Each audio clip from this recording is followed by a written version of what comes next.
Tiger బాబు ముందు పాపను చూస్తే ఎప్పుడిప్పుడు కొట్టాలి అని అనుకునేటోడు, కానీ ఇప్పుడేమో ఫ్రెండ్షిప్ చేస్తుండు పాపతోని. చూడండి, నేనే అందరికంటే చిన్నగా ఉన్నా అంటే ఈమెంది నాకంటే చిన్నగా ఉంది అని ఫేస్ మీద టచ్ చేస్తుండే, హగ్ చేసుకుంటుండే టైగర్ బాబు పాపని.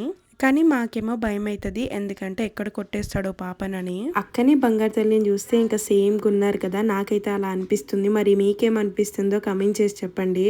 టైగర్ బాబు అల్లరికి అయితే అస్సలు హద్దే ఉండదు, ఎందుకంటే ఆ సామాన్లు చూడండి అన్ని కింద ఎత్తేస్తుండు. టైగర్ బాబు అల్లరి అయితే ఎవ్వరు భరించలేరు. ఇంకా ఆ సామాన్లన్నీ తీసి పక్కన పెడుతుంది మా అత్తమ్మ. వాడు చేసే అల్లరికి మా అత్తమ్మ అయితే రౌడీ టైగర్ బాబు అని పిలుస్తుంది. రోజు మా చినియక్క వాడు అల్లరిని ఎలా భరిస్తుందో ఏమో. విశాల్ మార్ట్లో కొన్ని ఐటమ్స్ తీసుకున్నాం కదా, సో అవే ఇక్కడ మా ఆడపడుచు చూపిస్తుంది. నేను ఇదంతా వ్లాగ్ అయితే లాంగ్ వీడియో పోస్ట్ చేశాను, ఎవరైనా చూడనట్టయితే వెళ్ళి చూడండి. ఇంకా మా అక్క అయితే వాళ్ళ ఇంటికి వెళ్ళిపోతుంది. ఈ వీడియో కనుక నచ్చితే లైక్ చేయండి.